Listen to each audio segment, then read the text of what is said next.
Assalamualaikum warahmatullahi wabarakatuh. Eh, ini kita saya tambahkan sedikit materi. eh, Sebenarnya lanjutan dari materi yang di awal terkait laporan keuangan. Jadi ini kalau kemarin laporan keuangan saya kasih materi PDF, PowerPoint-nya, tapi penjelasannya pakai lewat Google Meet. Jadi mungkin ada yang kelewatan. Jadi mungkin saya kasihkan penjelasannya di video kali ini. Sedikit pengembangan dari atau kuliah kemarin. Oke. Kalau kemarin kita mempelajari mengenai laporan keuangan, maka laporan keuangan ini adalah salah satu wujud orang untuk mengetahui bagaimana kondisi keuangan perusahaan. Dan kondisi keuangan perusahaan adalah salah satu cara untuk mengetahui sehat atau tidaknya performa dari sebuah perusahaan. Jadi perusahaan itu sehat dan bisa dianggap bisa menghasilkan keuntungan dan bisa menghidupi dirinya sendiri dengan biaya operasionalnya. Itu dilihat dari laporan keuangan. Sekarang saya memberi contoh apa saja sih yang kita lihat di laporan keuangan yang menunjukkan bahwasanya perusahaan itu kinerja keuangannya baik. Ini merupakan sebuah skill yang pengetahuan yang keterampilan yang mungkin wajib dimiliki oleh manajer keuangan dan juga manajer non keuangan. Jadi dia harus paham bagaimana mengetahui kinerja perusahaan tersebut. Tentu saja perusahaan kan tujuannya mencari keuntungan. Jadi beberapa indikator terkait dengan keuntungan itulah yang menjadi titik fokus pada laporan tersebut. Oke, saya mengambil laporan dari Indofood CBP. Indofood CBP ini anak perusahaan dari Indofood yang mana dia fokus memproduksi produk-produk yang langsung dinikmati oleh konsumen.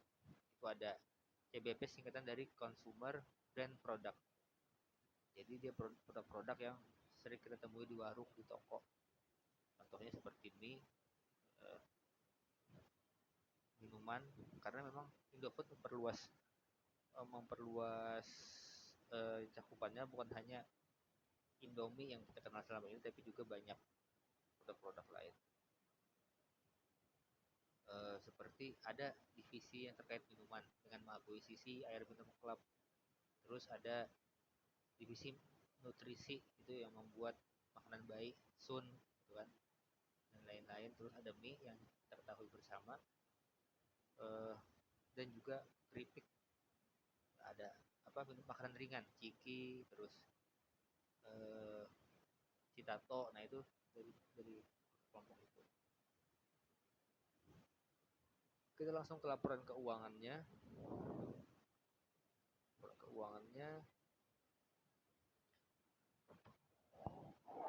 Laporan keuangan dari Indofood CBP. Jadi apa sih yang dilihat ini dari laporan ini dalam miliar rupiah. Berarti kalau 56.000 berarti 56 triliun. Oke. Yang pertama adalah net sales. Jadi ini sebenarnya ikhtisar atau ringkasan dari laporan keuangan yang ada. Yang lengkap. Kalau laporan keuangan lengkap itu panjang dan banyak. Membaca pun kecuali orang-orang yang ahli dengan keuangan dan juga dia punya waktu. Kalau para bos kan dia membaca cuma ringkasannya aja. Ikhtisar keuangan itu dalam bentuk yang pertama dilihat adalah net sales. Lihat net sales. Net sales itu artinya penjualan bersih. Kalau bahasa Indonesia ada sebelah kiri penjualan neto. Jadi penjualan itu 56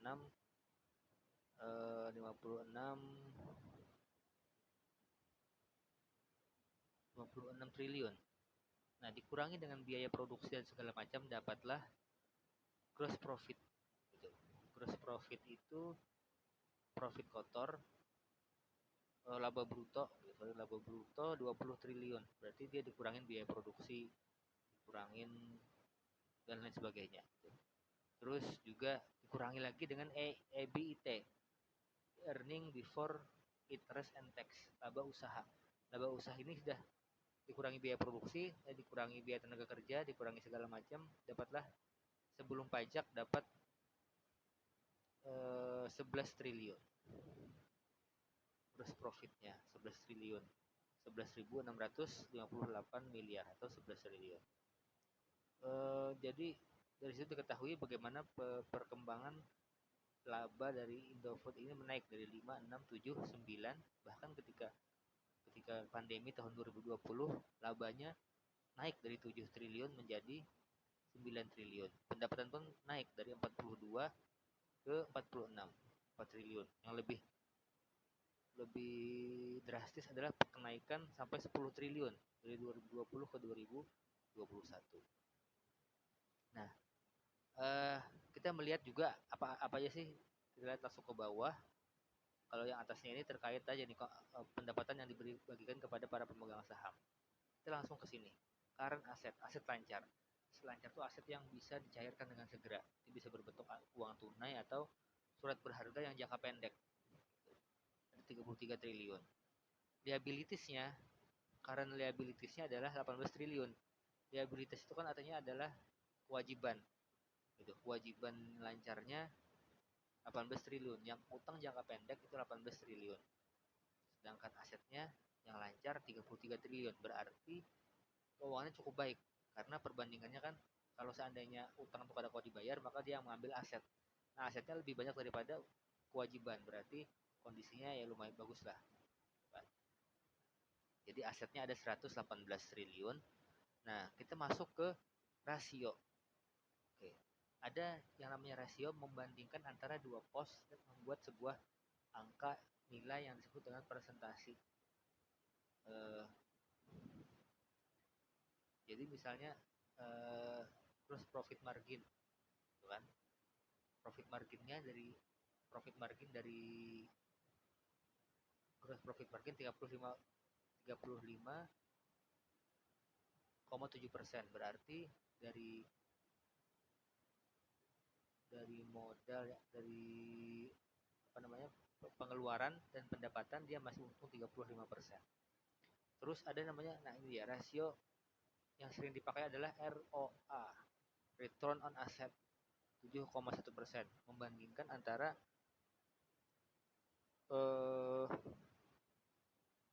return on asset berarti laba dibanding dengan aset. Itu 7,1%. Berarti dari setiap aset itu menghasilkan 7%. Aset yang dia miliki dari pabrik, dari aset tetapnya dan lain-lain, dan piutangnya itu menghasilkan 7,1%. Makin tinggi makin bagus.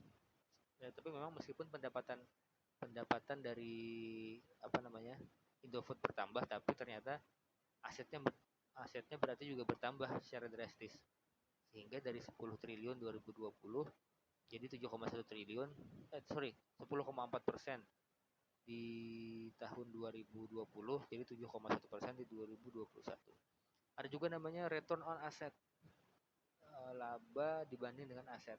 Rumusnya adalah, return EBIT, gitu, pendapatan sebelum pajak itu dibanding aset ada 10,5%, dan tentu saja return on asset yang net income yang di atasnya itu 7,1% itu lebih kecil karena dia sudah dipotong pajak.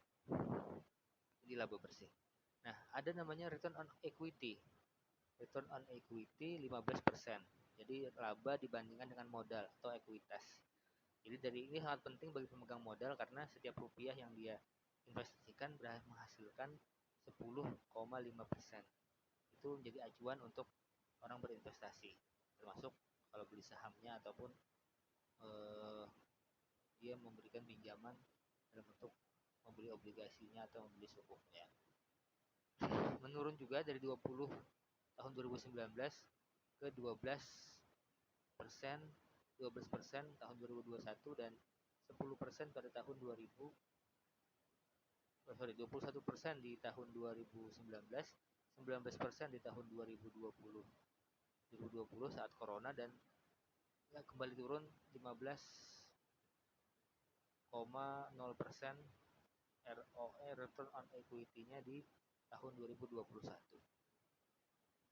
Nah, ini menunjukkan bahwasanya ketika sebuah angka menjadi kecil berarti ada kemungkinan returnnya yang mengecil atau returnnya mengecil ya. Returnnya mengecil atau aset ekuitasnya atau modalnya makin banyak. Sehingga ketika dibagi laba kotor dibanding dengan ekuitas itu jadi turun 15%. Ada juga current ratio. Current ratio dalam tanda kurung X itu kali ya. Berarti current ratio itu kemampuan dia memenuhi kewajiban jangka panjang, jangka pendek, memenuhi kewajiban jangka pendek. Rumusnya adalah eh, aktiva lancar, aktiva lancar, aset lancar gitu, dibagi dengan utang lancar. Jadi tadi kan yang di atasnya ini current aset 33 triliun, liabilitas lancar atau kewajiban lancarnya, utang lancarnya ada 18 triliun. Jadi lebih gede aset.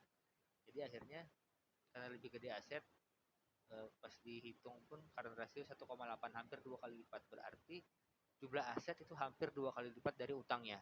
Jadi kondisinya aman, karena kalau terjadi hal-hal tidak diinginkan, bank itu perusahaan itu mengalami ada kombayar hutang, maka aset disita dan asetnya masih cukup gitu untuk membayar itu.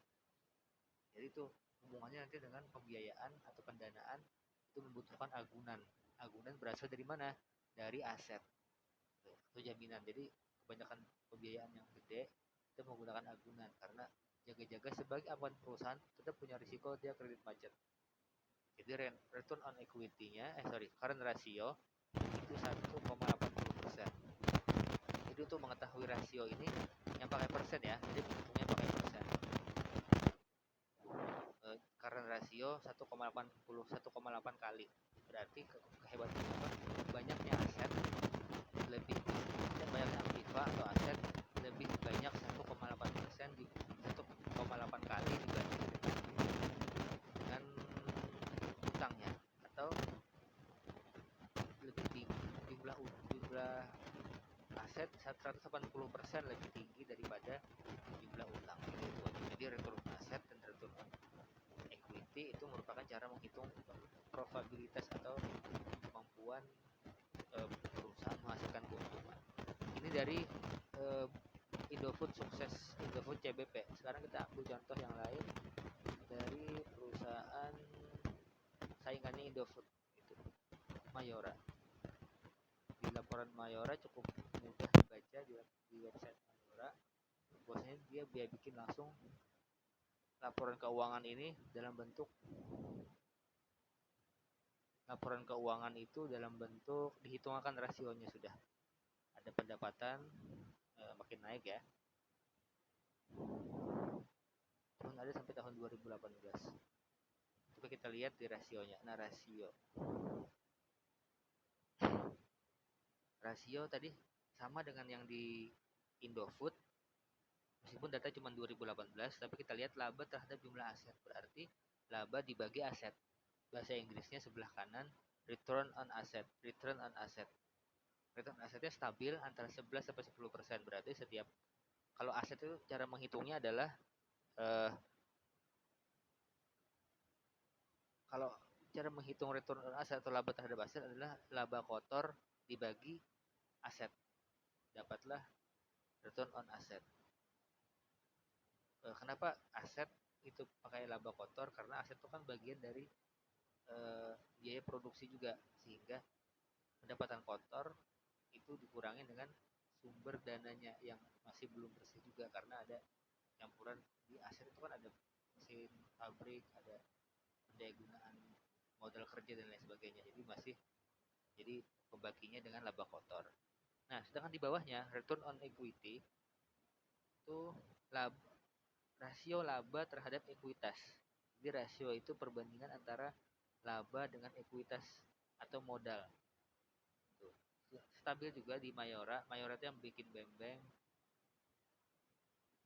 biskuit Roma, gitu kan. Dia 22% sampai 21%. Jadi laba bersih dibagi dengan ekuitas atau modal. Return on revenue.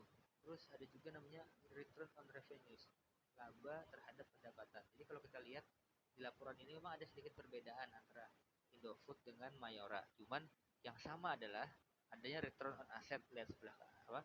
Laba terhadap jumlah aset, ada return on equity, laba terhadap ekuitas. Itu sama. Jadi sama-sama ditampilkan di laporan keuangan Mayora dan juga Indofood. Juga ada 7 sampai 8%. Jadi pendapatan itu kan pendapatan hasil penjualan gitu. itu masih dipotong nanti biaya operasional, biaya tenaga kerja, terus pajak dan sebagainya. Ini laba dari revenues, dari pendapatan itu, semua pendapatan 7% itu laba, menghasilkan laba 7% dan stabil antara 8 sampai 7%. Makin gede makin bagus. Kalau kemarin di pertemuan-pertemuan awal saya menceritakan untuk bank ada rasio yang makin kecil makin bagus, ada rasio yang makin gede makin bagus. Nah, kalau ini makin besar makin bagus.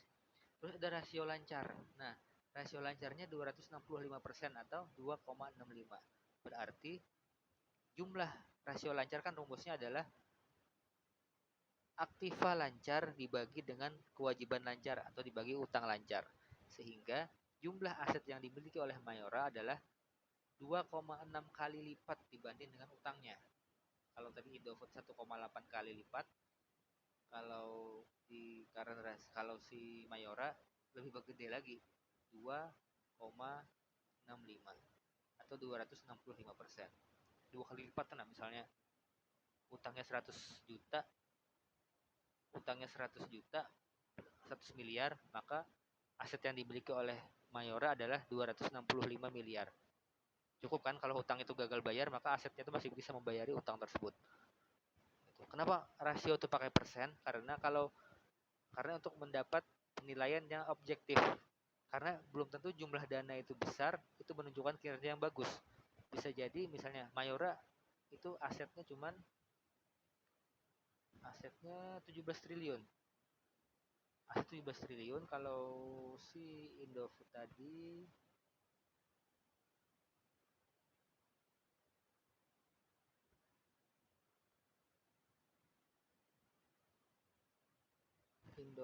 asetnya ada 118 triliun. Aset Indofood 118 triliun, total aset lihat di 3 dari bawah. Aset dari Indofood ada 118 triliun. Aset lancarnya adalah 33 triliun. Gitu. Tetapi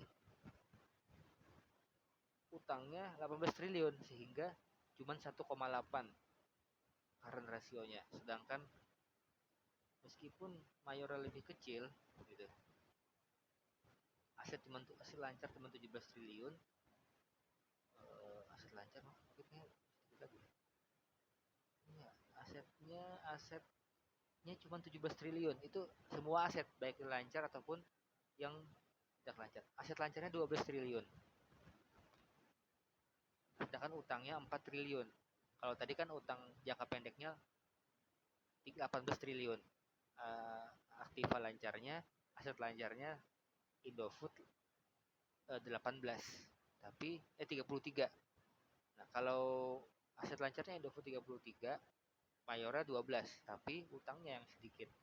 Utangnya Mayora 4 triliun, sedangkan utangnya Indofood 18 triliun. Sehingga dengan persen, meskipun jumlahnya lebih kecil, tapi punya rasio atau perbandingan yang lebih baik dibanding dengan Indofood. Jadi belum tentu angka yang besar menunjukkan kinerja yang bagus, tapi lihat dari rasio. Makanya rasio pakai persen, tidak pakai angka gitu, pakai persen, karena supaya mengetahui bukan besar kecilnya dari sebuah pendapatan, tapi kinerjanya.